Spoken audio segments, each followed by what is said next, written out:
కల్పించిన ఒక నియమ నిబంధనల మేరకే పరిపాలన జరుగుతుంది కాబట్టి మీరంతా రాజ్యాంగబద్ధ సభ్యులు కాబట్టి దయచేసి ఈ కార్యక్రమాన్ని మీరు బాగా దిగ్విజయం చేయాలని చెప్పేసి కోరుకుంటూ ఈ కార్యక్రమం ఆయన ప్రసంగించాలని చెప్పేసి వినయపూర్వకంగా చైర్మన్ గారికి కోరుచున్నాను. సభకు నమస్కారం.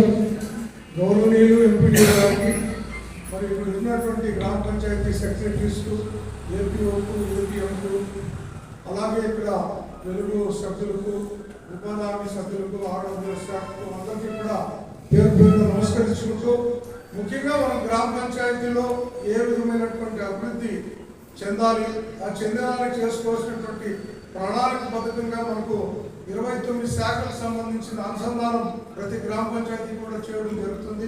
ప్రతి డిపార్ట్మెంట్ పైన కూడా ఆ గ్రామ పంచాయతీ సర్పంచ్, ఎంపీటీసీ అజమాయిషీ తీసుకొని ప్రభుత్వం ఇచ్చేటువంటి ప్రణాళికబద్ధంగా వచ్చేటువంటి గ్రాంట్స్ ఏవైతే 15 ఫైనాన్స్ కానీ, లేదా మండలంగా వచ్చేటువంటి గ్రాంట్స్ కానీ, జనరల్ ఫండ్స్ కానీ, లేదా మనకు రిజిస్ట్రేషన్ అథారిటీగా వచ్చే ఫండ్స్ కావచ్చు, లేదంటే మైనింగ్ శాఖగా వచ్చేటువంటి ఫండ్స్ కావచ్చు, లేఅవుట్ అభివృద్ధి చేసుకుని వచ్చేటువంటి ఫండ్స్ కావచ్చు, అలా అనేక అంశాలపైన మనకు ఆర్థిక వనరులు సమకూర్చుకునే విధంగా ఆ గ్రామ పంచాయతీకి ప్రణాళికబద్ధంగా ముందుకు పోవాలి.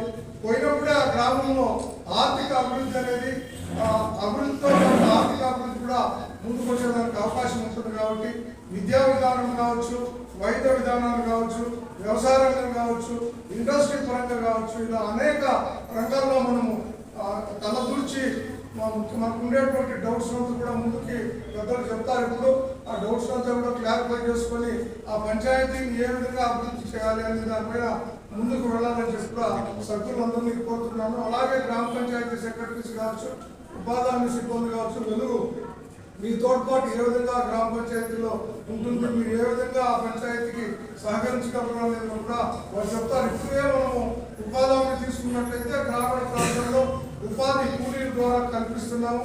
అలాగే మనకి మెటీరియల్ గ్రాంట్ ఏదైతే ఆ 40% వస్తుందో అందులో సీసీ రోడ్స్ కావచ్చు, డ్రైనేజెస్ కావచ్చు, లేదా భవనాలు కావచ్చు నిర్మించుకుంటున్నాం.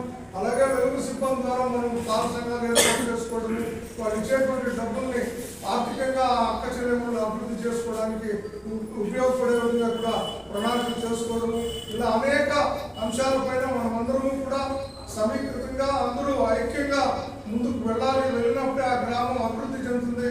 ఆ తర్వాత మండలం కానీ, తాలూకా కానీ, జిల్లా పరిషత్ కానీ అనేక అంశాలు కూడా ఆ గ్రామ పంచాయతీలోనే ముడిపడి ఉంటాయి. కాబట్టి సెక్రటరీస్ అందరూ కూడా ఆ గ్రామ పంచాయతీ సర్పంచ్కు తోడ్పాటునిచ్చి ఆ గ్రామ పంచాయతీ అభివృద్ధికి తోడ్పడాలని చెప్పి కోరుకుంటూ అవకాశం ఇచ్చిన మీ అందరికీ కూడా పేరు పేరున ధన్యవాదాలు తెలియజేసుకుంటూ.